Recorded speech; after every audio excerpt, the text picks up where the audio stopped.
Hello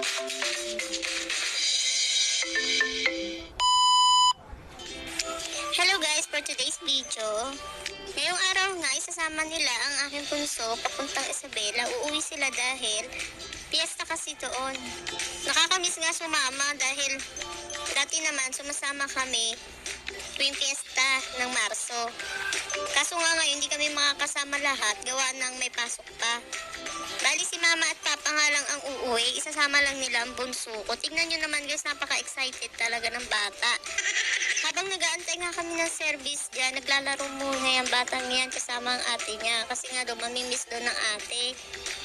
Shush, parang ako hindi. Dito pa nga lang gusto kong sumama. Di kasi ako sanay na wala tong anak ko.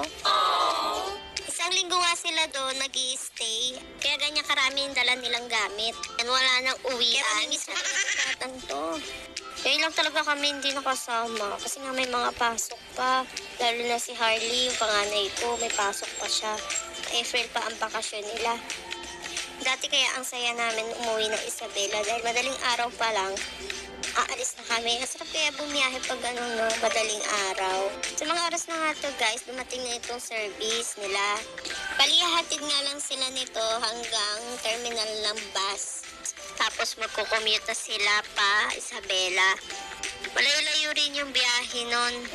Kaya bukas na sila ng umaga makakarating. Or kung hindi naman traffic, mas maaga pa doon sa umaga. At yan na nga guys, sumakay na sila. Nakamiss talaga akong baby ko. Bye-bye baby! Okay. Ayun na sila. Bye-bye! Bye-bye guys! Pauwi na nga kami dyan mga guys. Nakakamiss lang kasi wala kaming makulit ngayon.